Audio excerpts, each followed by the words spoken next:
This week's quick charge. Peter wrote these words in 1 Peter 2:2. He said, desire God's pure word as newborn babies desire milk. Then you will grow in your salvation. You know, growth in this life is natural, it's expected, and it's assumed. It's also very practical and measurable. We put marks on the wall to measure the changing height of our children as they grow. And we can say you were there, you're no longer there, now you're at a different place. But how do you measure growth in your spiritual life? Well, let me suggest a couple of ways. The first one is this. When you see a progressive shift in your reference point of life.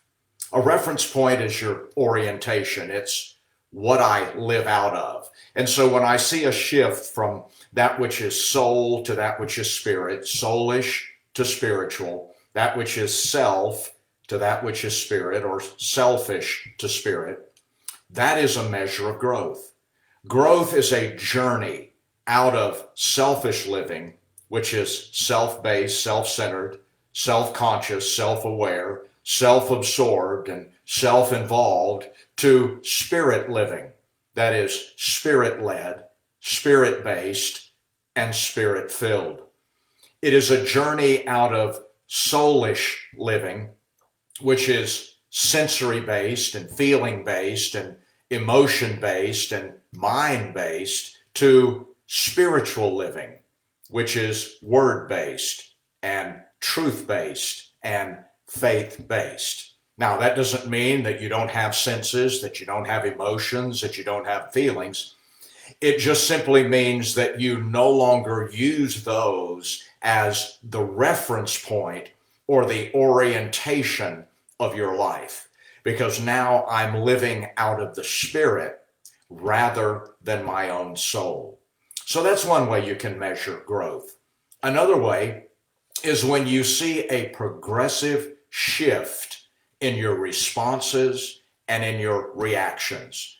Reactions and responses to life in general, to people, to problems, to adversity, to challenges, to correction, to discipline, to adjustment, challenges we face with regard to delay, how we respond to denial, how we respond to difficulty and injustice and betrayal and suffering and unfairness, offenses, and persecution. Growth in the Spirit is a journey from what I like to call a serpent response to a worm response. The serpent always strikes back when it's stepped on, and it defends itself at all costs. But the worm is simply crushed. It squirms, but it easily gives in.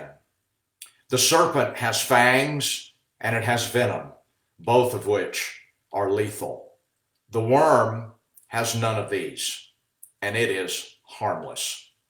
Peter was at one point a lethal man when he took off that guy's ear. And notice what Jesus said to him. If you live this way, you're going to die this way. You're going to die out of season. You're going to miss your destiny. Peter was responding as a serpent rather than as a worm. So our reactions and our responses reflect our place or our stage in the growth process. So those are the two.